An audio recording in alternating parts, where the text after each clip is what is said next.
I want to talk about something. I want to talk about war and peace. And how can we move on? Could be the semester question.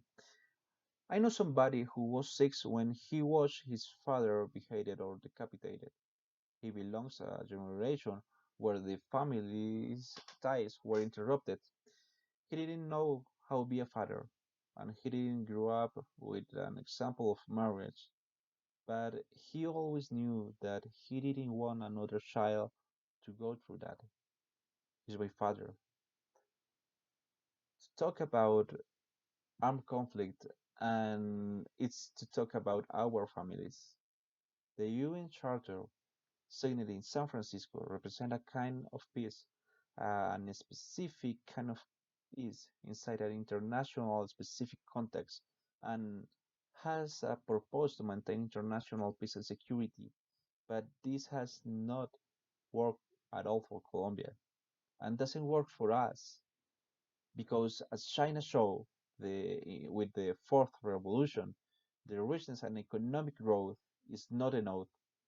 A country needs internal cohesion, and we have problems with that for our history of broken family ties and death. Structural violence becomes stronger from revenge for these broken stories. Without understanding the other, it is impossible to reach an advanced stage of development.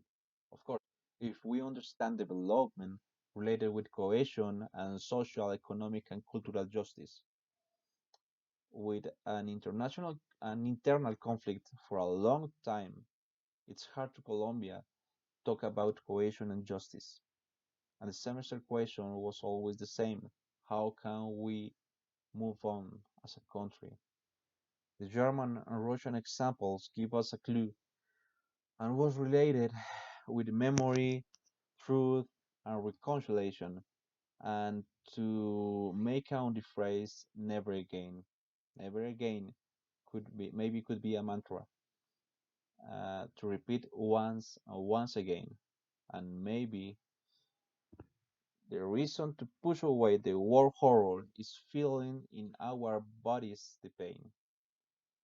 That was done by Alfredo Molano with the Dispossessed Chronicle. Alfredo Molano's purpose was showing the suffering and to make the reader identify through the family relations with Osiris and Angela cases, and of course, in this way, to transmit the feel to be inside the war. If we understand it and stop the possibilities to repeat it, teaching the conflict to new generation as Russians, but with truth, maybe, just maybe, we can move on to a new stage to develop the Colombia potential. Thank you.